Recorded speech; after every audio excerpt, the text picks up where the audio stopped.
Americans are dead, and these deaths were preventable. So this internal government memo confirms that you were retaliated against because you spoke out against officials at Homeland Security who you believed were violating the law. Yes, 100%. The agency's goal is to bankrupt you, make you quit, die, kill yourselves, or basically preferably all of the above.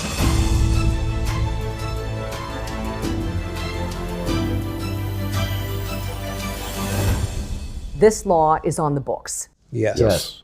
Is Homeland Security enforcing the DNA collection law? Not fully. As a result, are Americans less safe?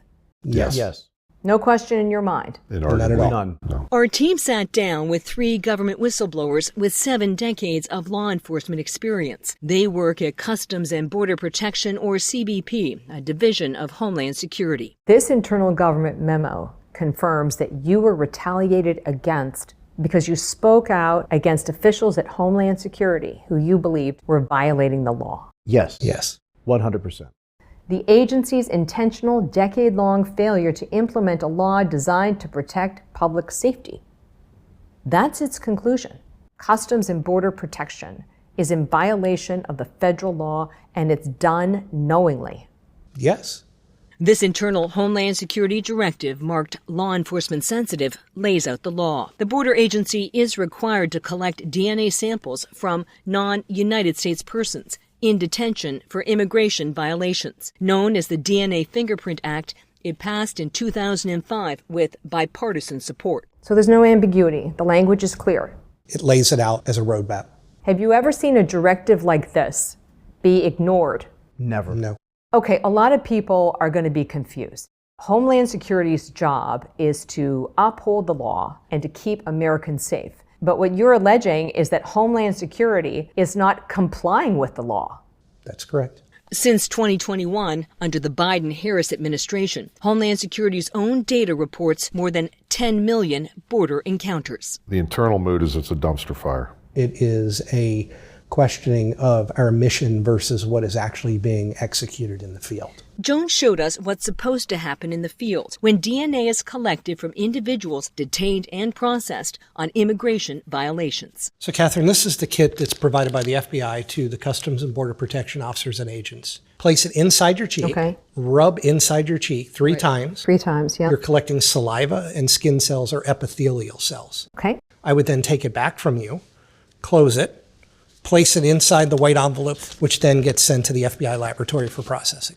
So 30 seconds to collect, about $4 a pack. Correct. How long to process by the FBI? Approximately 72 hours. So it helps you identify suspects. Absolutely. It gives an investigative lead to a law enforcement agency. Has the system solved cold cases? Yes, it's presumptively solved over 1,000 cases just from DNA collection. Not only does it cut down on crime, it also cuts down on the time that it takes law enforcement to find this individual. You've had Republican administrations, you've had Democratic administrations. Have either of them implemented the law? No, the willful noncompliance, I believe, is inexplicable. For many years, the Department of Homeland Security and Customs and Border Protection have failed to follow the law. Recent data released by Republican Senator Chuck Grassley suggests nearly 70% of border encounters did not include DNA collection as required by law, and as many as 950,000 violent criminals were unidentified. 950,000 violent criminals went unidentified. That's nearly 1 million people.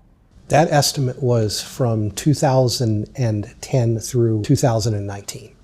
That was 5 million illegal entries at the time. What you're saying to me is that 950,000 violent criminals is an old number. It's on the low end. Yes, ma'am. The continued prolonged willful failure to comply with the DNA Fingerprint Act has resulted in the harm that Americans are dead, and these deaths were preventable. That's a very significant statement.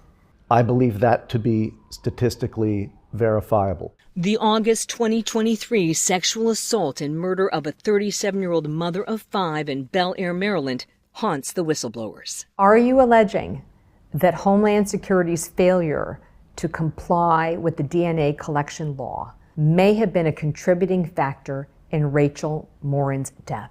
It may have been a contributing factor, yes. No question in your mind. None. That's a very serious charge to make. It is.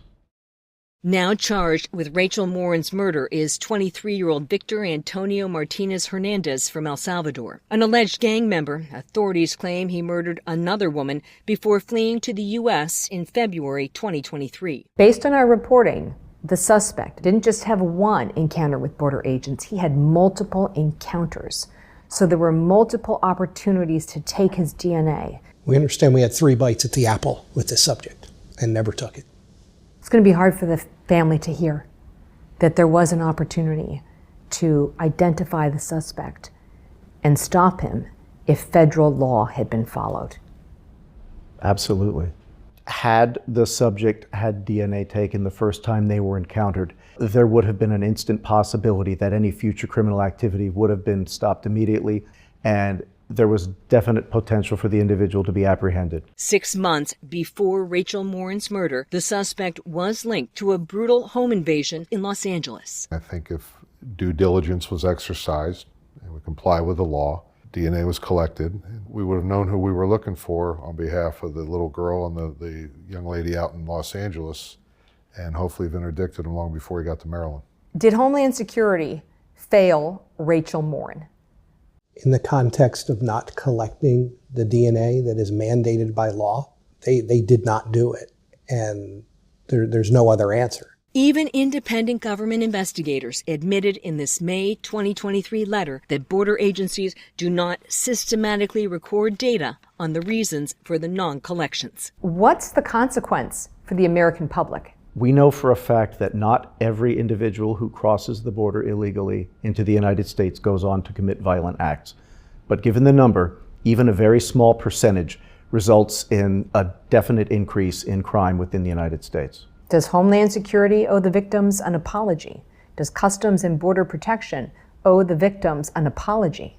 At a minimum, many people in this country are owed an explanation. Ultimately, the Secretary of the Department of Homeland Security is responsible. We know that he's been notified of the non-compliance. They've done so with impunity. Has anyone at Homeland Security been disciplined? Not that we're aware of, no. Demoted? No. No, and to the contrary, promoted. Promoted? Anyone fired for failing to comply with the DNA law? No. No. The only ones disciplined are sitting right here. This exclusive internal memo concluded the border agency retaliated against them, including denial of promotion, hostile work environment, reputational harm, among other issues. How hard did you have to work within the government bureaucracy to get this memo? The Office of Special Counsel refused to give it to us. We received it through discovery with our legal counsel. So you had to spend your own money to get confirmation that you were being punished by the government. That's correct. For me personally, it's a mystery as to why the Office of Special Counsel did not see fit to share that document with us.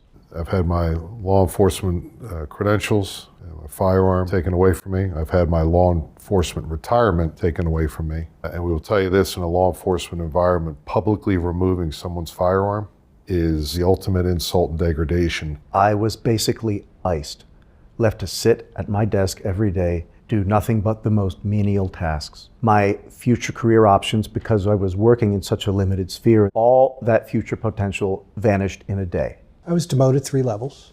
Like Mr. Taylor, my firearm was taken, my credentials were taken, and it was the final blow to a professional career. And what we did was we came forward. Not in 75 years or so of combined service have one of us even had a written or verbal disciplinary action. One of the supervisors said, very matter of fact, the agency's goal is to bankrupt you, make you quit, die, kill yourselves, or basically preferably all of the above. What you describe sounds like a criminal conspiracy. We think a lot of this is criminal, not so much even when it comes to us, but the absolute intentional dereliction of implementing the DNA law. We don't need to bring in more crime. We have enough of our own. The tool we have, the DNA Fingerprint Act, we are willfully not complying, and we ask ourselves, how is this happening? I think we know how it's happening.